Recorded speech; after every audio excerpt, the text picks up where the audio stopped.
Hi, everybody. This is Paul Del Pozo with PropStream, and today we have another episode of PropStream Pro Series, and I have Bob Allwein. Bob is a good friend of mine. I've actually known him for a couple of years. We connected originally in a mastermind out in California, but today we have Bob on. I know he's been in the game for quite a few years, and I'd love to know how Bob is doing and how he's doing through this landscape we find ourselves in. So without further ado, we have Bob Allwein. Hi, Bob. How you doing, bud? Hey, Paul. Great. Good to see you, bud. Good to see you, man. Thanks for coming on. I really wanted to, come have you on the show and really just, have a chat with you about maybe your journey and what that's been like, right? I mean, I've seen, since I've known you for a while, I've kind of seen your progression in the business, and from the sidelines, man, it's been really awesome to see you grow and progress. But I wondered if you can kind of share how you got into real estate and maybe how long you've been in this business. Sure. Okay. Well, that could take a few minutes, so I'll give you the summary, short version. I bought my first Carlton Sheets course back in like 1983 or something, and was always fascinated with real estate and was an entrepreneur at heart.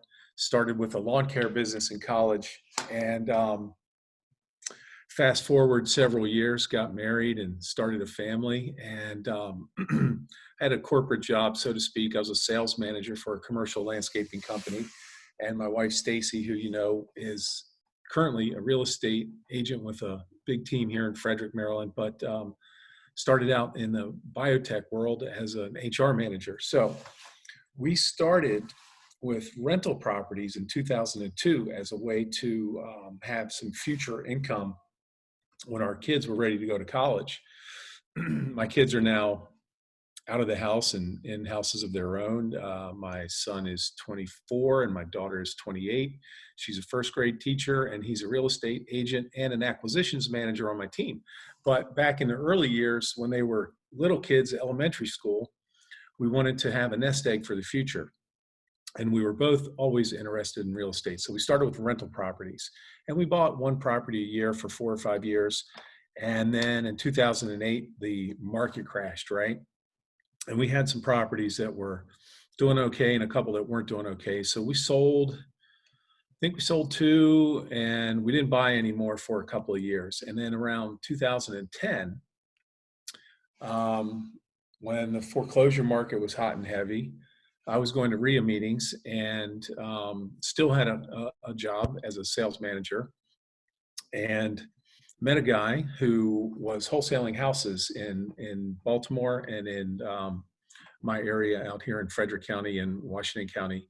And met the guy at a driving range, and he was telling me about a property that he had, and I went and checked it out. I really didn't know what I was doing. It was a property that he was wholesaling as a rental. And I really wanted to flip houses. So it took me probably a year to get going, maybe 6 months before I did my first deal. But I actually connected with the same guy, John, who I met at the driving range, and he helped me with my first couple of wholesale deals, and we split them together. The first one we did was down in Baltimore in the city. It was a rental property that we put under contract for $12,000 and flipped to $12,000, and we flipped it to a landlord for, I think, 18.5 at the time. So he and I went down to the property one day and with a can of paint and some 409, and spent about 6 hours scrubbing the place up. And then and then he brought his buddy in, and the guy bought the place from us. And then the second one was out in the county, and it was on, I think it was on about 2.5 acres. And long story short, the guy had moved to Florida, and he lived there previously with his wife, who had passed away from an illness. And we ended up buying, I personally put it under contract with him for, I think, forget the exact numbers. It was a long time ago, but I want to say like $175,000. But long story short, we ended up wholesaling that property to a friend of John's for a $25,000 assignment fee. But the asking price was a little bit higher than what I had agreed to with the rehabber, Chuck, who was buying the property from me. So we made a side deal that said, hey, anything I sell the property for over $350,000, I'll split with you. So in 4.5 months, he wound up calling me back and saying, "Hey, I sold the thing for $399,900." Wow. So he had like another 25K for me, 24.5, whatever the split was. So that was awesome. John and I made almost $50,000 to split on that deal. So I was really hooked and wanted to learn how to flip houses. So I continued on that quest and just educated myself. You know, back in those days, we didn't have masterminds, so to speak. We didn't have a lot of resources at your fingertips like we do today with podcasts. But there were a couple of nice big RIA groups in the Washington, D.C. area and in the Baltimore area that I went to every meeting that I could. And I met Robin Thompson, who is one of the original flip that house people. And she used to do a bus tour with a guy named Captain Pete in the DC and Baltimore markets. And Pete, I've heard of Captain Pete before. Captain Pete, he's an awesome dude. I don't know what happened to him, but he's probably still around. But he was an airline pilot, and he flipped houses on the side, and he had a nice big business, and he did a lot of wholesaling. So they would rent like 3 Trailway buses and take all these wannabe investors around. I just freaking followed them around and took a bunch of notes and learned as much as I could. But let's see, I did that, and I flipped my first house shortly after, and I probably averaged 4 to 6 flips a year while I had my job until about 6 years ago, when I decided that I was going to quit and become a full-time real estate investor, which I did, and pretty steadily flipped about 9 properties a year for a couple of years, and I was pretty much a one-man show. And then I met you 3 years ago at a small mastermind, where I also met Adrian Nez, who a lot of people probably know is a web guru, so to speak. And Adrian helped me come up with our new company name, which was Maryland Cash House Buyers. So up until that point, I went by Bob the Flipper, because locally I was doing a lot of deals with real estate agents, a lot of distressed properties that were either probate or mostly foreclosures, right? And locally in Frederick County and in Washington County and in Carroll County. I've since expanded geographically, but at the time locally, my wife being my listing agent and my son being my buyer's agent, we know a lot of agents in the local market. So they just started to call me Bob the Flipper, because Funny how those names get stuck to you sometimes, because it's just a description of who you are, but you end up becoming that description. So sure. Bob, I mean, you mentioned about 6 years ago you left your job, right? I wondered if you could maybe talk on that a little bit more. You know, as we call it, burning the boats, right? You know, you burn those boats and there's no way back, right? I don't know if that was your experience, or what was it there that made you feel that it was time now to go all into real estate? Right. You're right. So I definitely burned the boats, but I had a little bit of I had some confidence when I burned the boats at that time. I've since burned the boats multiple times, right?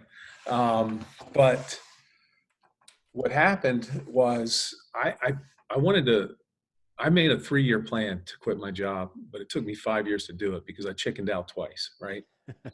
And in my mind at the time, it was, I need health insurance and I need all these things that I thought I needed from a job, right? The security that you had there at the security, job, right? Paycheck. And we were making good money. I mean, around here, my average flip is $36,900, something like that, and profit.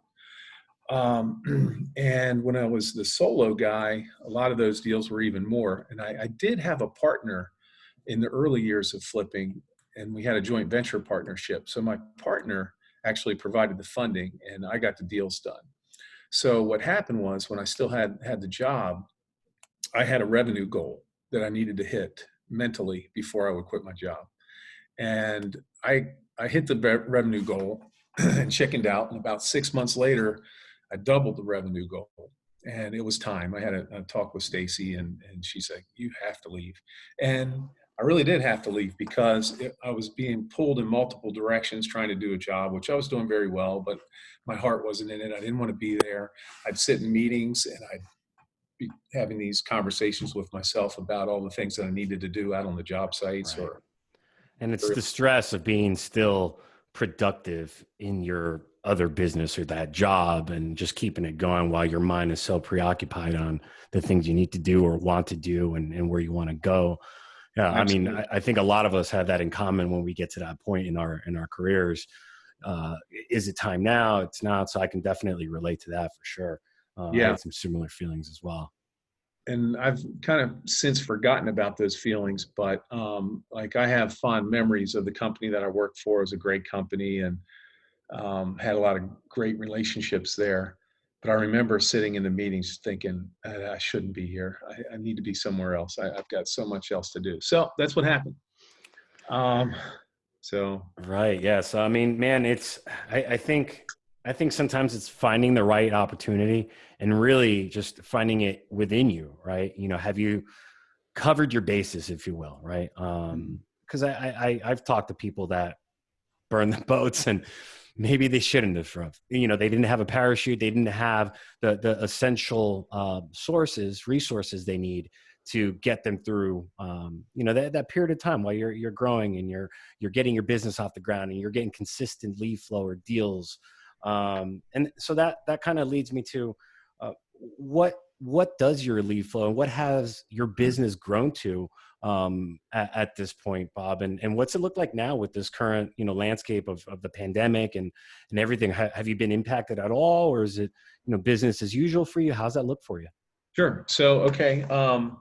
We're going back a couple of years. I shifted from being a one-man guy to a small team. And currently, we'll have anywhere from 6 to 8 rehabs in operations at one given time, and we'll wholesale a deal or two per month. So we didn't get there overnight in the last 3 years, but we got there pretty rapidly in the last couple. So we went from doing about 9 deals a year to pushing 30 deals a year, right? So the big shift was the way I was marketing. So most of most of my deals prior to 3 years ago came from MLS or agent pocket listings, right? So we Right. would frequently have agents call us and say, "Hey, I've got this distressed property for whatever reason." I could go into some stories, but I won't take up too much time there. And we would get deals that way. So when I met you was when I had this shift mentally where I needed to go from being a solopreneur to a business owner, and I needed to get myself out of the truck and out of the houses and out of the people's living rooms, the sellers' living rooms, right? So the first step was to get some administrative help and clean up my books and put some new things in place. And then the next step was to hone in on my acquisitions and marketing. So we went from being known as Bob the Flipper and EMA Group, which is an LLC that I have that I still hold rental properties in, to Maryland Cash House Buyers. And Maryland Cash House Buyers um, turned into a new marketing stream of its own, just in the name and with the web. So fast forwarding to today, um, probably or not probably, 75% of our deals in the last 12 months have come from our webpage, and we do a lot of direct mail marketing, and we've done a fair amount of text message marketing and some ringless voicemail. But today, How long have you currently, been doing the internet or doing online ad or you know online ads? Has there been my point is I want to show the audience, or I want you to show the sure, audience yeah, the period it's taken you to get to this point, because I yeah, feel like people have the impression that, all right, I'm going to turn on online ads or create a website and yeah, instantaneously start getting traffic. And I think gotcha, there's a couple ways to look at that and also be realistic on building your brand, right? right, Whether it's SEO or obviously, PPC, or it depends on what you use in internet right. to advertise. What was your experience there? Because Okay, I so know you started a while back on that. I did. I probably dive pretty deep in on that. And I am not a tech guy by any means, and I didn't know how to build a web page. I had a web page before I met you, and it sucked, right? I got 0 leads from. Actually, I had 2 web pages before I met you, and they both sucked. When I met Adrian, he said give it 6 months. Right. So I paid Adrian to build my website and to do my search engine optimization for the first year, and he said give it 6 months. Might have been an anomaly, but I had my first deal for my webpage within the first 3 months. Wow. And I'm in a super competitive market. I mean, the DC, Baltimore metro area has 7 million people in it. And there is no shortage of quality rehabbing and wholesaling companies in both of those markets.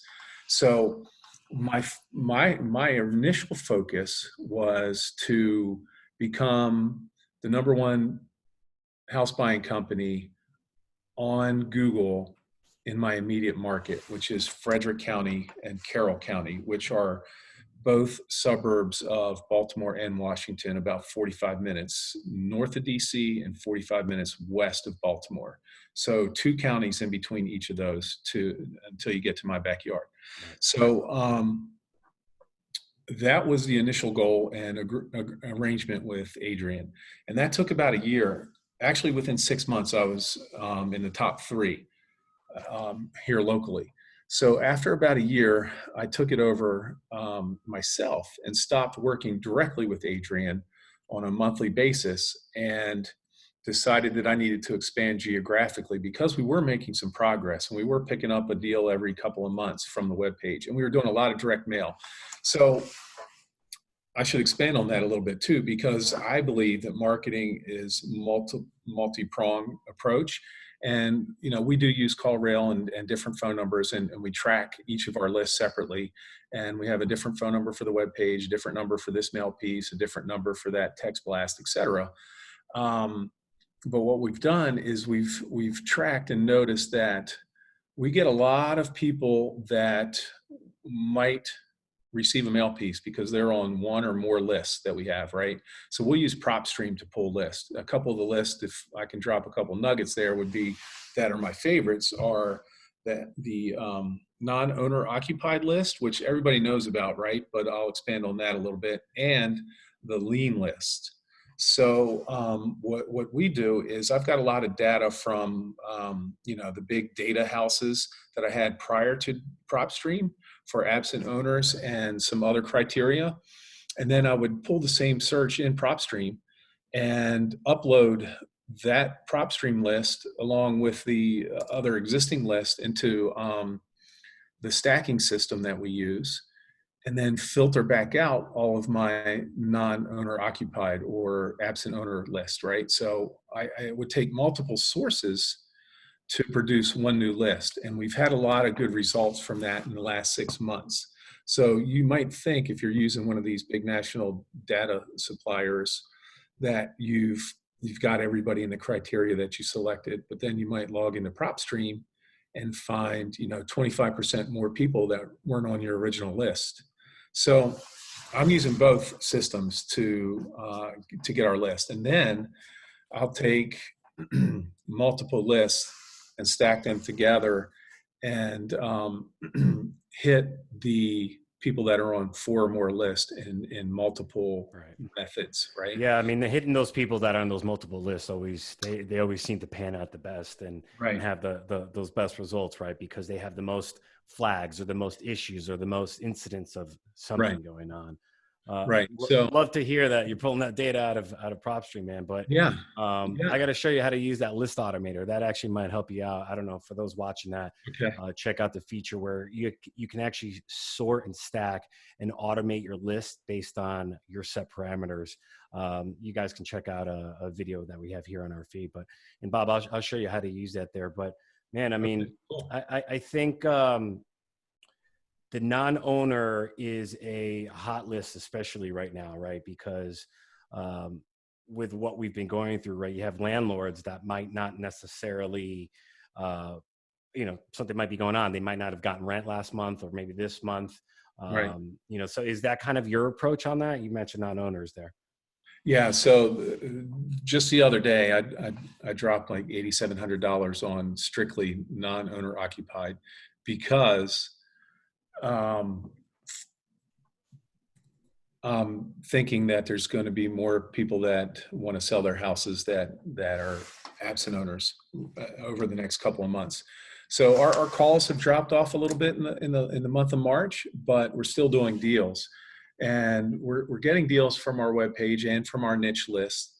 And some of the people that are coming to us from the webpage are also receiving mail. So we know that by going back and checking to see if they are on our existing mail list, even though they come to us from a webpage phone number. So I'm a big advocate of putting your web address on your direct mail if you're doing direct mail, Right. because people will check you out. And we have references in our Google business page is recently ramped up. So there's a lot of things that we do to give us credibility on our webpage. So the direct mail is huge and the lists are huge to find those motivated people, right? But once you find them, you have to be a little bit different. So we do a lot of content marketing on the webpage. So we drop a new video in once every 2 weeks at the most. And we'll drop keywords into our videos that Google picks up. So Keeping it fresh, keep yeah, the keep it content fresh on there. That's yeah, I think a key point. You see some material that goes out there and it kind of gets stagnant and flat. yeah, Keeping it fresh, certainly on the yeah, messages, I think across the board with marketing, definitely helps, or hitting to the note of the season. For instance, maybe your messaging will slightly change to what's currently going on right now. absolutely. Maybe not. There might be kind of a split in that discussion there. But overall, I think keeping that message is important to keep it fresh. Absolutely. Bob, you mentioned your family, and I want to mention this before we wrap this up, but you mentioned your family and your work with your wife and your son's a part of the team now. And I tell you, man, it's really amazing to see you guys work together. And I see you guys, post online about this deal, that deal, your son, with his, accomplishments, and your wife and yours as well. And man, I think that's beautiful to have the whole team involved. You guys are working as a unit to, grow and prosper. So I just wanted to give you props on that. And I bring that up for folks that are getting into this business. Sometimes we're in this business alone in our own desk and our own space. But when there's an opportunity to pull in, maybe the people that you need on your team are right in front of you. And I think you had that experience, Bob, where you needed help on the acquisition side, and who was there, and it was your son. And I don't think you had realized that until about the time when we met back in that Right. that mastermind period. But sometimes the people that we can trust the most are right in front of us, right? It's the family. Not Absolutely. always happens that way, right? I'm sure there's a ton of people watching this right now, throwing their phone down saying, no, my cousin or my uncle or my mom, not, whatever it is. But I think in your case, it's a wonderful thing. So, for anybody out there on the interwebs, as we say, check out Bob and his family and what they do. And how can anybody get a hold of you if they're in Maryland, or if they want to reach out to you, deal or whatever? How do they Yeah, get a hold sure. of you? Cool. Well, I appreciate the compliment. And it's true, sometimes you can't see the forest through the trees. So I'm a big advocate of masterminds. You get together with some other like-minded people and just tell them, what your challenge is. And sometimes they'll see things that you just, for whatever reason, didn't see because you're so bogged down in your daily operations. How to get a hold of me?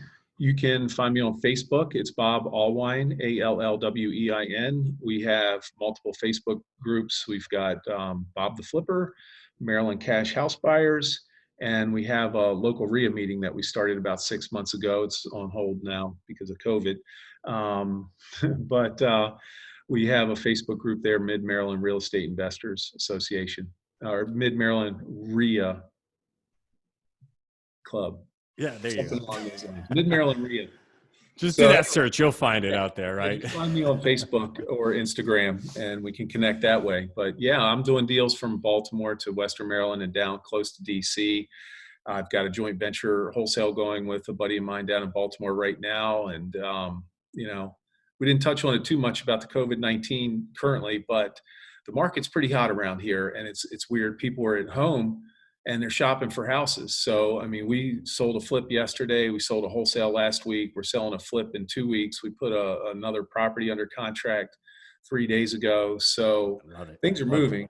Yeah, the deals are out there, but we do have just as many people that are on the fence. I mean, we have plenty of people saying, "Hey, call me back in 2 weeks. I do want to talk to you, but wait a couple weeks." We didn't get into that too much, but yeah, definitely if you want to Staying reach out to active right now, right, Bob? Stay active right now. us, Reach active, out. You keep the know, mindset healthy. I mean, exactly. I've been filling my brain with books and Audible books since this thing started. I mean, I've always been a big believer in personal development material, but I've just totally immersed myself in it the last 2.5 months because, there's days when things aren't going well, when you don't know what the hell's going to happen. Your governor's on TV and they're shutting everything down. They're talking about, it could be 2 more months or whatever. And you could spiral in the wrong direction if you just watch that stuff 24/7. So I try to turn it off and, take a look around at what's important and focus on what I can control. And that's the attitudes and actions, and leave the rest of it up to the powers that be to get us open back up. That's it, man. Focus on what you can control. And Right. Bob, it's been great to have you here because I think our audience really need to, meet who you were, hear your message, hear what you do. I think it connects on many levels. Let's all stay active out there. Reach out to this guy, everybody out there. If you got something in Maryland, it doesn't matter that we're going through something right now. Bob, the Flipper Allwein, is staying busy and he's getting deals done. He uses PropStream. He pulls lists. He does it all. Bob, you're amazing, man. I'll catch you soon. Thank you so much for coming on another episode of PropStream Pro Series. And until the next time, we will catch you guys soon. Thank you, Thank you, Bob. buddy. It's been awesome. Thank you.